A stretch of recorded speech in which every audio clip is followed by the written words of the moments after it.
Patrick Foucault, ça vous dit quelque chose? C'est le correspondant municipal de la ville de Gatineau pour Radio-Canada. Et depuis peu, Patrick a de nouvelles responsabilités. Je vous présente le nouvel animateur du Téléjournal Week-end. Patrick, félicitations. Salut, merci Angie. Hey, gros défi quand même. Tu remplaces Daniel Bouchard, hein, qui est un animateur très connu dans la région. Très connu. Puis c'est drôle, puisque Daniel, en fait, ça a été mon professeur d'université. Ça a été mon mentor dès le jour 1 à Radio-Canada. Donc, c'est un peu spécial de prendre sa chaise.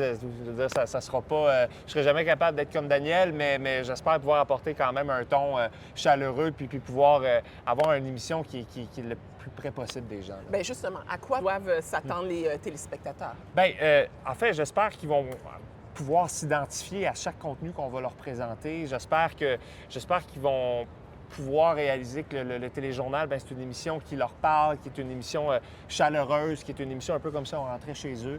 C'est vraiment mon espoir et mes attentes pour ce téléjournal-là. J'espère que ça va parler à tout le monde, qui soit, peu importe où ils sont dans la région, à tout le monde qui va nous écouter.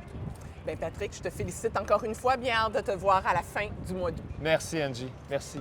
Je suis certaine que vous l'avez remarqué, mais il y a plusieurs conducteurs qui ont le pied lourd depuis la disparition des radars photo. Et c'est pas un hasard, hein? Selon des données compilées par la Ville d'Ottawa, moins de la moitié des conducteurs respectent les limites de vitesse.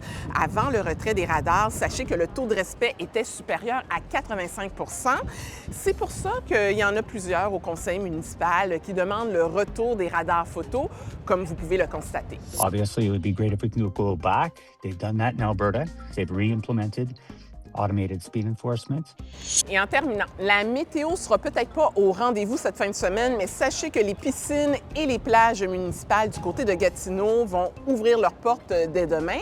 L'horaire va varier selon les endroits, donc je vous conseille de vérifier le site web de la ville pour toutes les informations. Ceci dit, on se voit lundi.